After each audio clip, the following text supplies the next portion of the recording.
Samantha Chakravalesu Atra Gacchantu Devata Satdhammam Munirajasya Sunantu Sagga Mukkadam Dhammasavana Kalu Ayam Bhadanta Dhammasavana Kalu Ayam Bhadanta Dhammasavana Kalu Ayam Bhadanta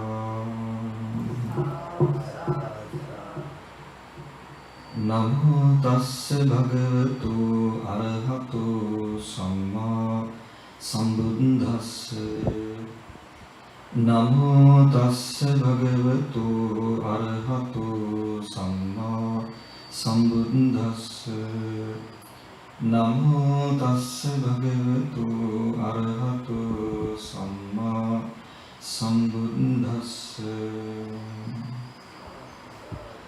Sabbe Sankhara Anicchati Yadha Panyaya Passati Atha Nibbindati Dukke Esamaggo Visuddhiyati.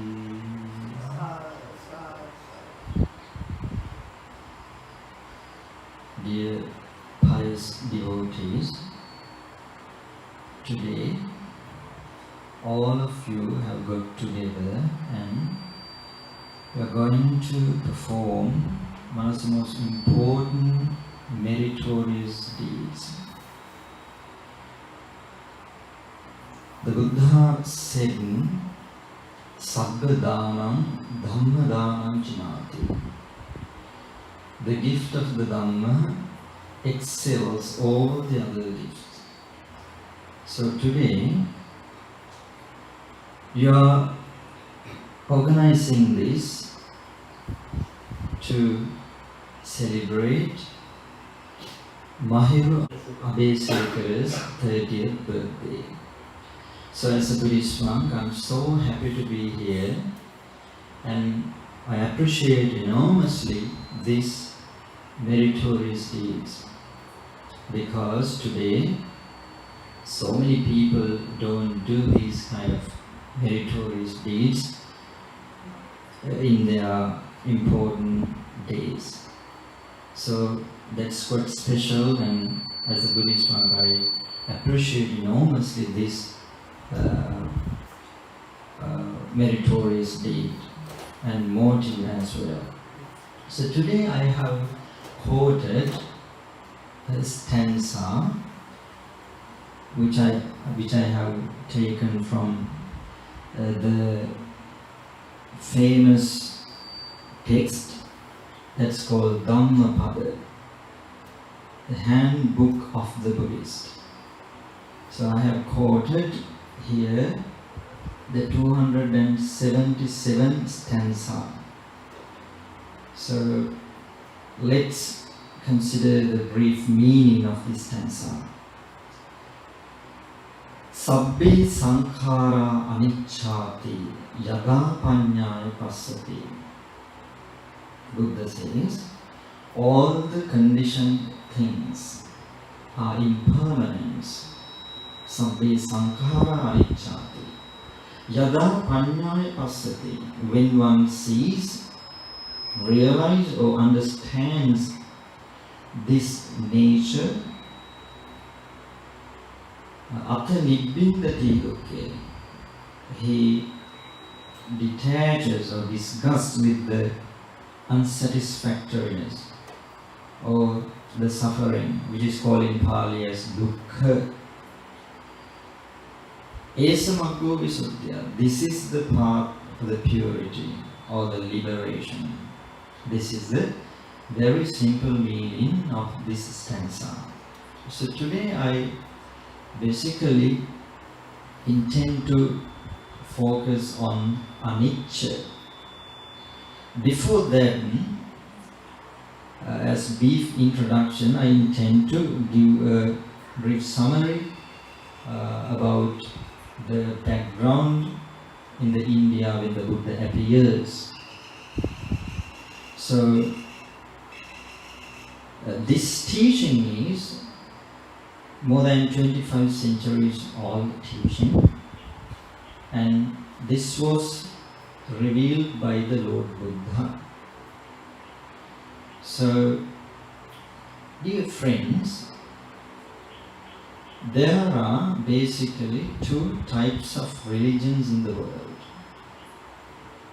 They are theocentric religions and anthropocentric religions.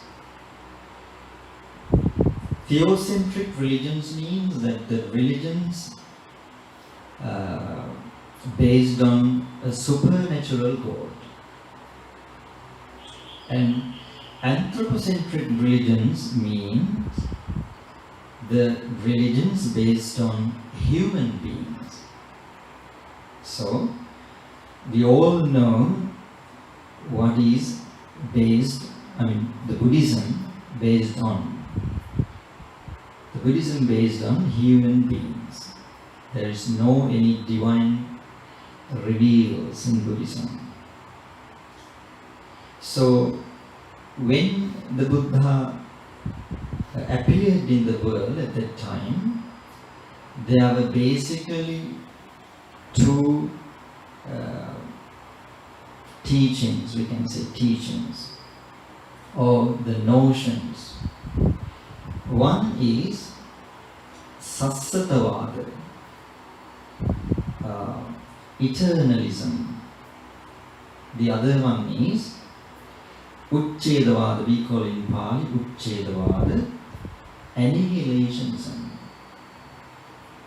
So, Uchchedavada means that there were some teachings that there is a unchanging entity called Atma that transcends life to life, and it's called eternalism's theory.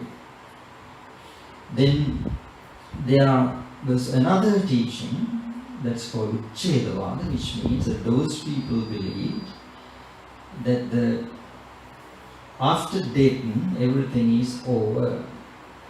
That is kind of people who really don't believe the samsara and life circle and so forth. They are beliefs based on physics actually.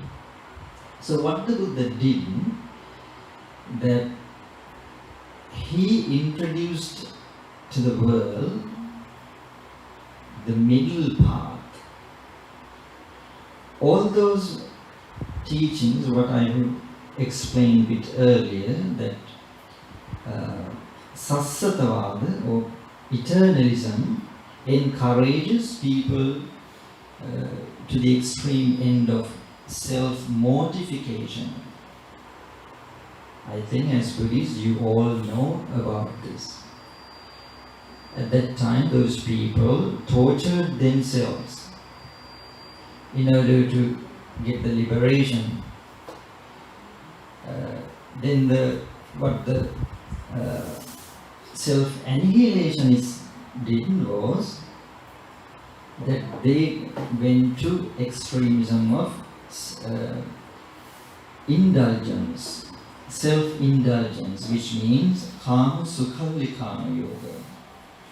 So those are the two extremisms which prevailed in the Buddha's time. So what the Buddha did was that he introduced the middle path without going any extremism. So this is the historical background in India when the time the Buddha appeared. So how the Buddha revealed these teachings? As Buddhists, I guess all of us know that when he was very young, when he was in his lay life, that there were some four sides that made him to contemplate. That in his palace, that his father restricted him by going out of the palace, because that they knew this young son will leave one day. So what his father did was that he restricted his son by going outside. But one day that prince went outside with his partner called Channa, and he saw some special sights. What are they? He saw, firstly, very old man, and he was living in luxurious life, and he never saw that kind of person who couldn't walk and trembling. And this young person contemplated about this, and he questions his partner, what is this man and what happened to him? Am I subject to this situation? That's what his questions. And his partner said, yes, all of us are subjected to that kind of situations. And it made him to think, and he contemplated about that quite deeply.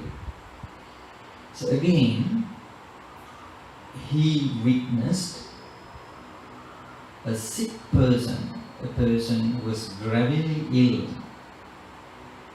And again it was struck him and made him think about it. And he questioned his partner, what happened to that man? And he said, he is a sick person. And then the prince questioned, are we subjected to that as well? And his partner's question was yes. And it also made him contemplate about that situation as well. Again, one day he saw a dead body. And that as well made him to think quite deeply. And he questioned his partner. And he said, yes, this is subject to all of us, the death. And finally he saw an ascetic. And these are the things that the prince made to contemplate about the life. And he thought, all of the human beings are subjected to this. And he wanted to escape from this. And he renounced the lay life and practiced various methods to enlighten him for 6 years. After 6 years that he found a way to escape from these subjects or these situations. That's called full enlightenment. So what I am going to teach you today, one of his core teachings, that is called anicca,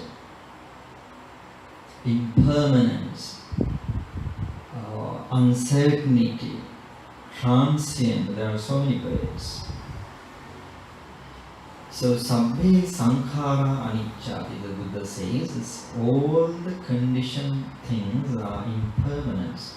Here, conditioned things means basically the 5 aggregates. Pancha khanda. So, he says that all the conditioned things are impermanence. Impermanence means that there is no any static or fixed things in this world. All the things are dynamic or constantly change. That's the nature of all the things. physical things and as well as the mental faculties or mentalities. All the things are constantly changed. So, dear friends, it's very important to understand this nature, because in this world everyone undergoes this phenomena, the impermanence. If we wisely look at ourselves, how we were when we young, and gradually we grow up, and where this leads, if we don't understand this phenomena, it leads to suffering. So we have to contemplate about ourselves. So when our hair turns into grey color, and when our skin starts to wrinkle, and when our eyesight fade away, that we have to think about this quite deeply and contemplate. Usually we lean to things to get to secure, which are also impermanent. And we see the happiness, we see the gratification from the things which are subject to impermanence. So if we realize this even superficially, I mean apparently, the surface level, before going into deeper, this would help us enormously to reduce our suffering or unsatisfactoriness. Because if we don't realize this develops the suffering. So suffering or unsatisfactoriness is also related to this impermanence. So this is very important to understand the impermanence. So if we don't realize, if we don't understand this phenomena, this leads to suffering. So even modern scientists, that they agree with the fact that there is no static or fixed entity. Even they agree that all the things are undergoing change. Always, constantly, continuously. So in Buddhist teachings, when we talk about impermanence, that we can talk basically in two ways. That is called mind and matter, nama and rupa. Matter means about the physical things, materials. Even Buddhism talks about those things. And basically that what we should concentrate on, panchaskandha, or 5 aggregates. So in Buddhist teachings there are basically 2 truths, conventional truth and ultimate truth. Even though we talk about beings, I, we, you and other names, conventionally that's correct. We have to use them. But if we go deeper towards the ultimate sense or ultimate truth, that there is no so-called being. There is only energies and forces of psychophysical energies which are generated from the 5 aggregates. This is just a manifestation of 5 aggregates. So the rupa means matter. So in the Buddhist teachings, that especially in the Abhidhamma teachings, there is explanation about the matter, how the matter is formulated. So when we analyze the matters, that we can realize what are the components of the matter, or elements, especially the elements as a word. So in the Buddhism, that the Buddha has taught that physical things, if we analyze them, that we can see them, those characteristics of the elements. There are basically 4 elements. Patavi dhatu in Pali we call the earth element. Then the Patavi apo, which means a water element, a fluidity. Then the tejo dhatu, heat element, and the air element. These are the elements of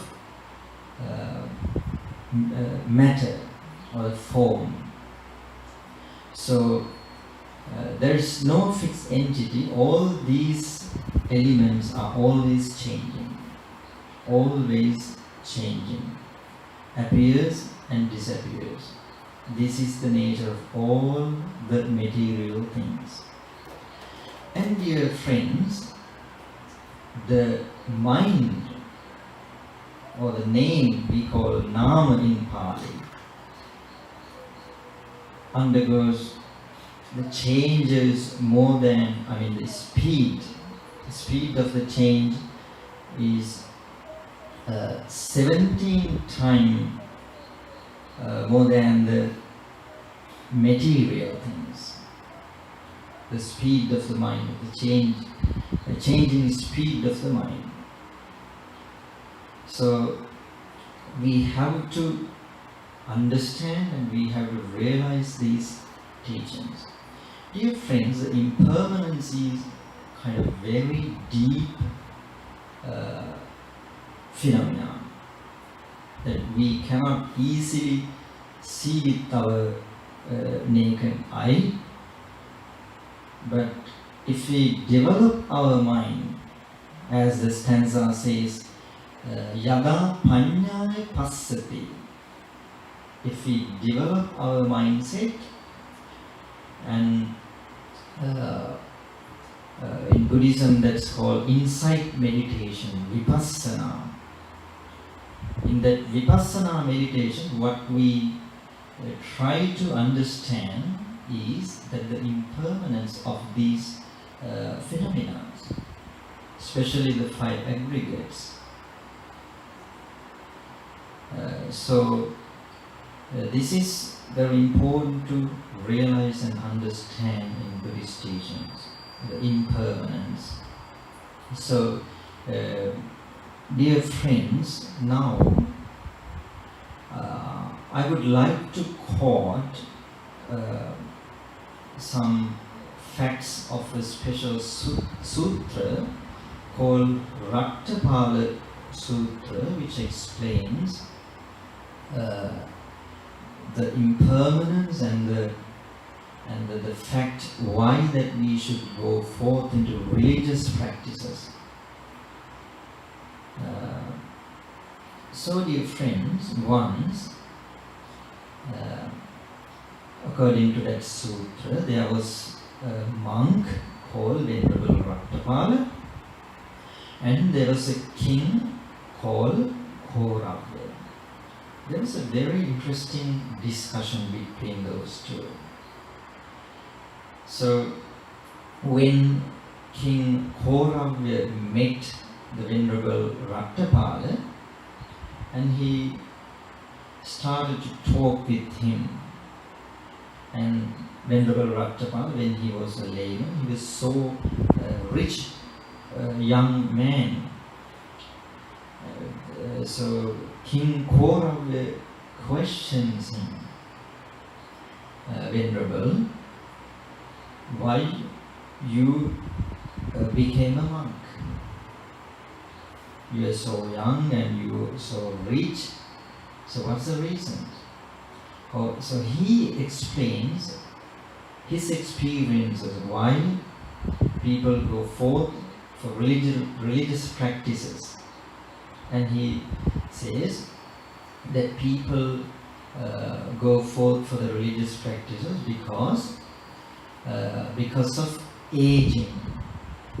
Alright, when people get so much older, when they cannot do their own duties, they tend to be religious, or probably even try to be monks.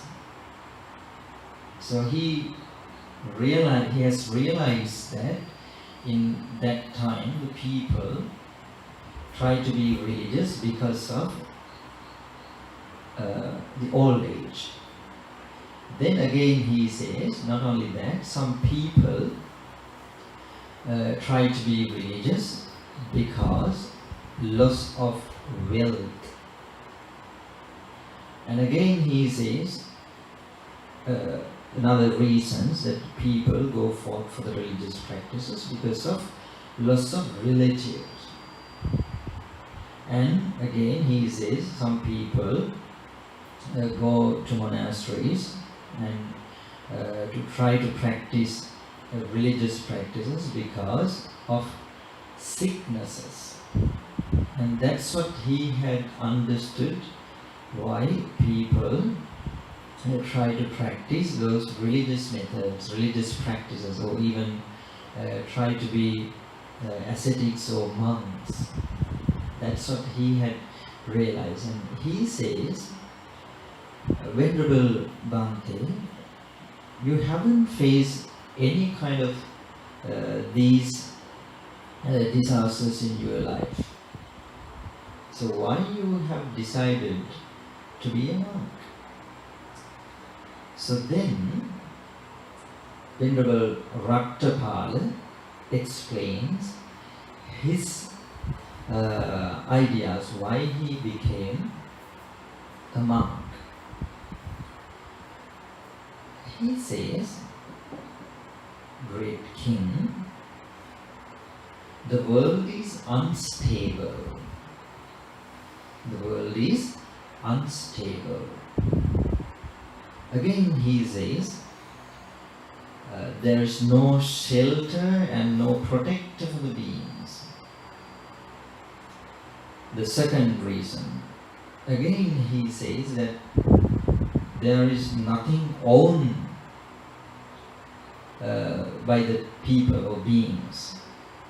Again he says the final fact that people are slave for the craving. So these are the reasons why I have decided to be a monk and practice these teachings. So then the King Koravya was quite puzzled, and he wanted to clarify these statements. So he questioned Venerable Bhante, I don't understand what are you talking about, and what do you mean that the world is unstable? Then the Venerable Rattapala explained, King, can you remember your young age? What did you do in your young age? Then King Korav explains, O Venerable Bhante, I was so talented in my young age. I was so skillful in so many subjects, even in battlefields, and I was able to ride horses and elephants and archeries and everything. I was so talented and skillful. And he says that I wonder if I had supernatural powers because of his physical strength. So sometimes even today young people behave sometimes like that. So this king says that I was so skillful in my young age. Then Venerable question, okay, what about now? So he says, now I am in my 80s. Now I cannot do whatever I did when I was so young. I'm so weak. Even sometimes I mean to put my foot here, but I put my foot somewhere else. That's what happened in the old age. So this has made that monk to think about this, even in his very young age. But this king, even though he was in his 80s, he was unable to think about these kind of facts quite deeply. No wonder, dear friends, because people live in great ignorance. So even today that's quite seen. Okay, people don't consider, people don't contemplate about these kind of things. Even they witness so often. So this king said this, and he said, now I understand, Venerable Bhante, what you were talking about. So the world is unstable. Here world means the beings. So he said this, and he was so happy to hear that. Again he questioned what's the second fact. That he said that there is no shelter or protector for the beings. Then the king questions, Venerable Bhante, why do you say this? I have soldiers and so many people to protect me. I have elephants and horses and armies and so many things, and infantries and so many protectors. Why do you say that beings don't have any shelter or protector? So he said, there are so many people to protect me, or reduce or subdue the threats. Then the Venerable Rattapala questioned this king. Okay, do you have any illnesses? When he said this, asked this, and the king Kora said to him, yes, Bhante, I have a chronic ailment. Then Venerable Rattapala asked him, okay, so can your protectors or armed soldiers or people who protect you, can they protect you from these kind of things? Sicknesses and ailments? Can you share your pain with them? This is asked by Venerable Rattapala. Then the king Kora said, no, Venerable Bhante. When I get sick, when I lie on my bed, my queens and companions and relatives and all of those people are waiting around me, and they think that this king is going to die. I cannot share my pain with them. And he says this. Then Venerable Rattapala says, this is what I mean, there is no protector or shelter for the beings. Today this is, we are witnessing this, am I right? The whole world is living in fear. So dear friends, we have to think this quite deeply. This doesn't mean that escaping from the normal world or from the life. If we realize, if we understand this, then we can face the problems quite easily because we expect these things. So we also should contemplate these kind of facts. So this is what King Kora said, and then he was convinced about that statement of the Venerable Monk, and he was happy about it. And he again asked, why did you say that there is nothing owned by the beings or the people? And he said that he doesn't understand that. He means here the king.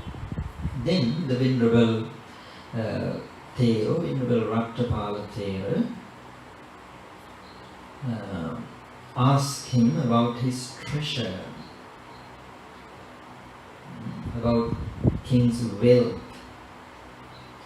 Then king explained that I have billions of gold coins in my treasuries. So many wealth that he explained he had. So then Venerable Rattapala asked him, okay, so what happened to them when you leave this world? Can you bring them? Can you carry them with you?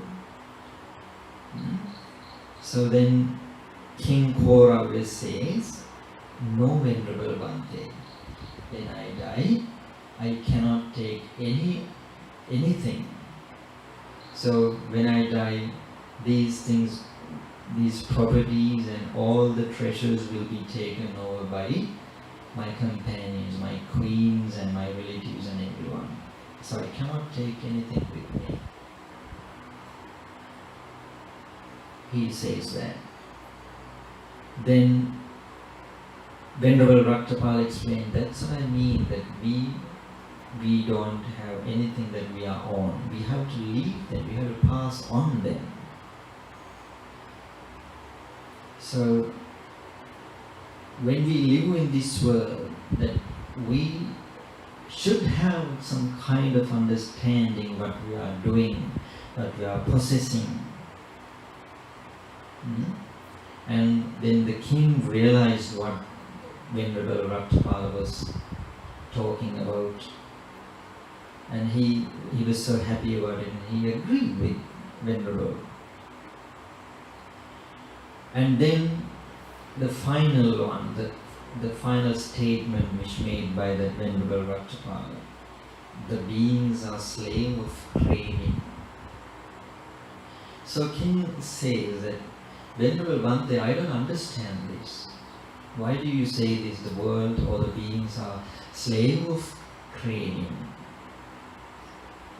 So then Venerable Rattapala explains.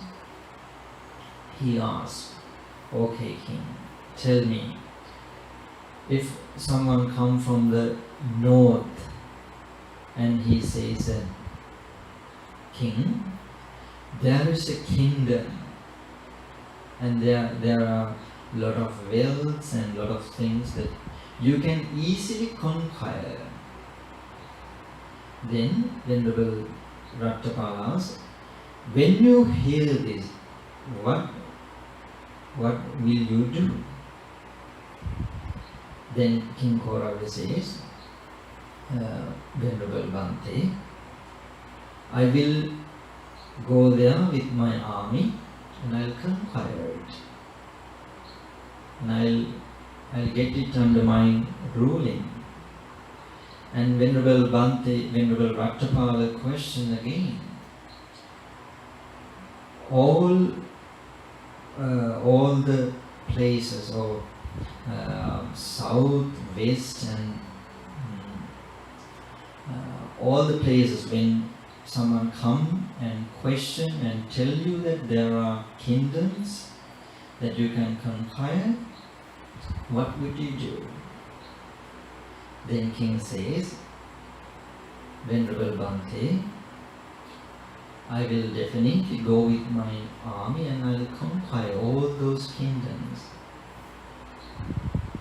Then Venerable Rattapala mentioned, now you are in your 80s, you are so weak, but even now you think to conquer other kingdoms. This is the nature of craving. And Venerable Rattapala explains, all the beings are slaves of the craving.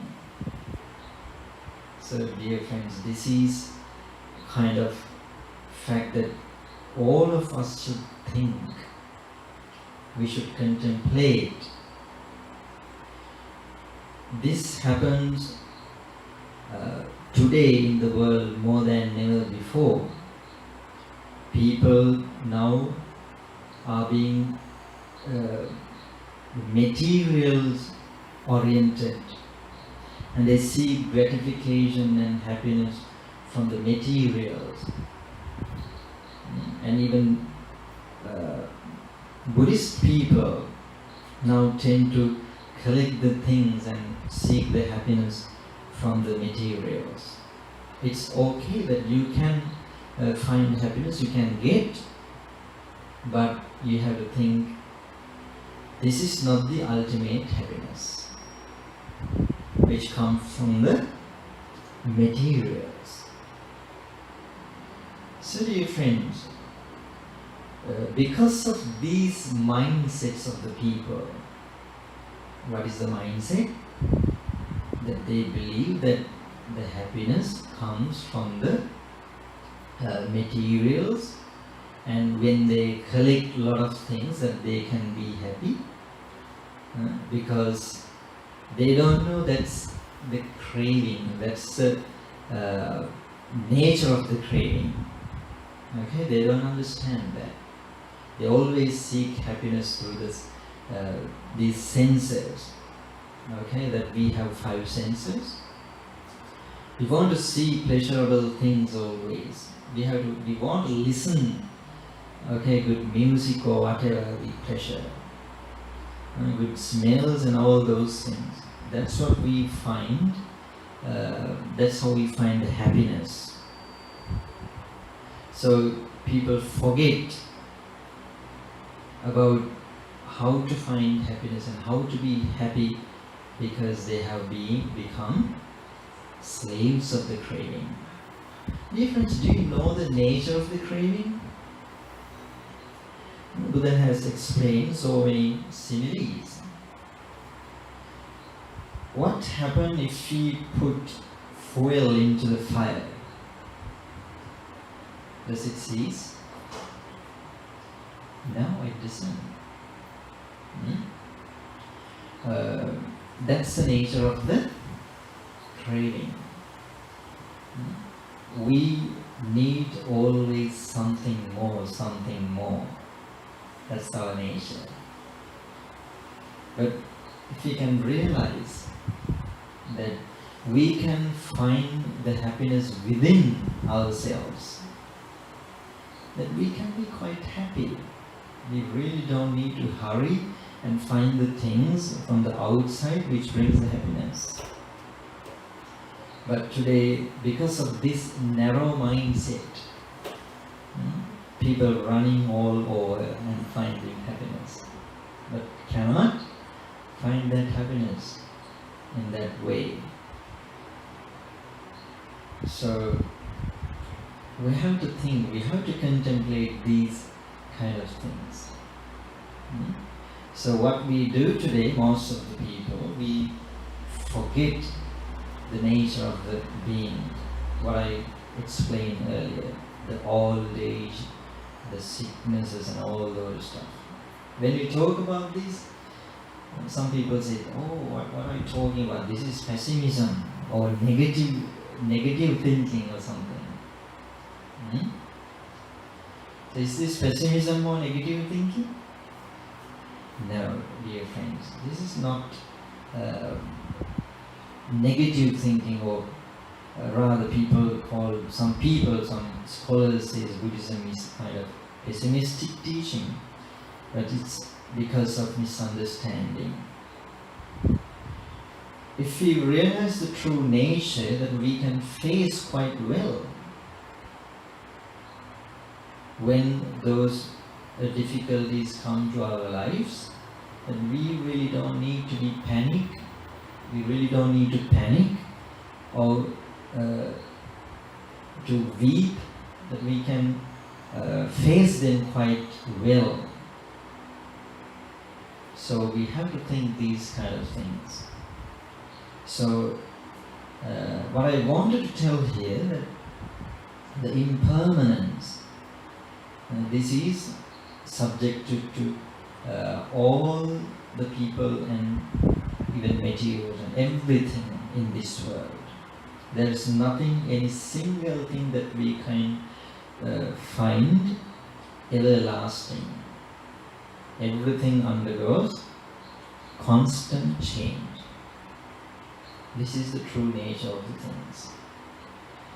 So if we realize, if we understand this even in kind of superficial, I mean in not deeper way, this also will helpful for us. It's much better if we can understand the deeper nature of this phenomenon. That's what the Buddha expected from us. So, understanding the nature or realizing the nature of impermanence leads us towards happiness, dear friends. So, in generally that we believe, and most of the people say this, that the truth is bitter. Is this correct? This is correct for somebody, but not 100%, because the Buddha had said, Satchang havesādu tarang rasānam.